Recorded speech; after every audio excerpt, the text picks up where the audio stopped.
But the most important thing that you need to know about this story is that the ACT Director of Public Prosecutions, Shane Drumgold, the top legal officer that brings criminal cases on behalf of the public in the ACT, may have been trying to prevent a police report called the Mueller report from being disclosed to Bruce Lehrmann's defence lawyers, as it normally would be and should be, because it contained police comments that would have been favourable to Mr. Lehrmann's case.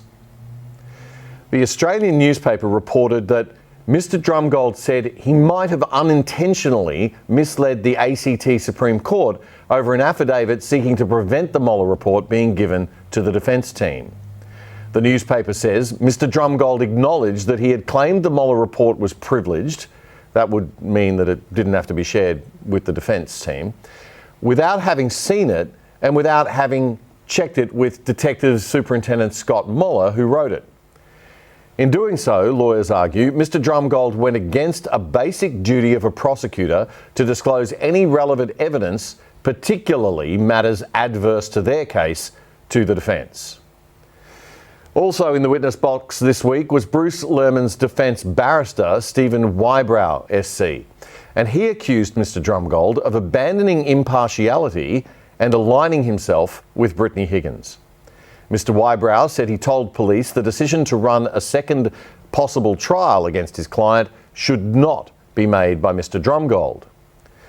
You may also remember that after the trial was aborted back in October, Shane Drumgold told the media that he believed he had a reasonable chance of convicting Bruce Lehrmann for the alleged rape of Ms. Higgins, but wasn't going to proceed with another trial because of concerns for Ms. Higgins' welfare. How would you like to be accused of a crime, have the trial at which you hope to prove your innocence and clear your name aborted, and then have the DPP tell the world that you probably did it? It doesn't sound like justice to me. And a lot of legal commentators at the time suggested that was a very inappropriate thing to say. Well, in the inquiry this week, Mr. Whybrow, Mr. Lehrmann's barrister, said that he thought it was an unnecessary thing to say, and he felt it was a pejorative stab at Bruce Lehrmann. He said Mr. Drumgold was meant to act as an objective minister for justice and not a solicitor for Ms. Higgins.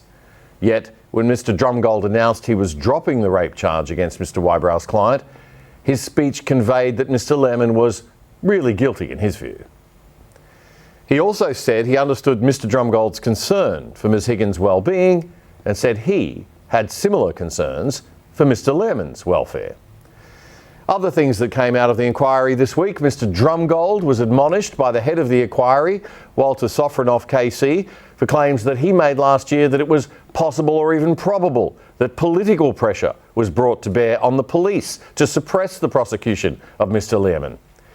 Mr. Sofronoff said, Mr. Drumgold, for the Director of Prosecutions to say, I hold a suspicion that it's possible that a minister tried to get at the Commissioner to stop a prosecution, is a pretty serious thing to say.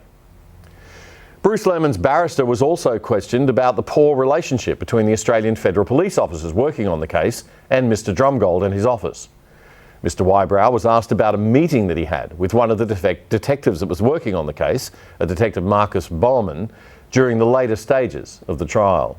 Did he tell you that he considered that Mr. Lehrmann was innocent? That's what my recollection was. He didn't just say that he thought that a not guilty verdict was appropriate. He said that he thought that Mr. Lehrmann was innocent. Correct.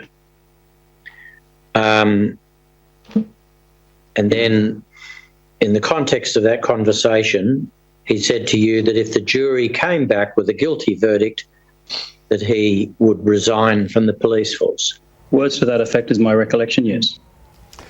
On Tuesday, Mr. Whybrow said there had been a number of inconsistencies in the evidence of Ms. Higgins. It's hard to think of any cases where there were so many things that the complainant had said which were able to be demonstrated to be wrong or inconsistent, or sometimes said knowing that they were wrong but for a reason, he said. If you enjoyed that content, there's lots more where that came from. The Other Side Australia is back every Tuesday and Friday on ADH TV and all good podcast platforms. It's your weekly short circuit summary of the best news commentary from Australia and abroad. Don't miss it.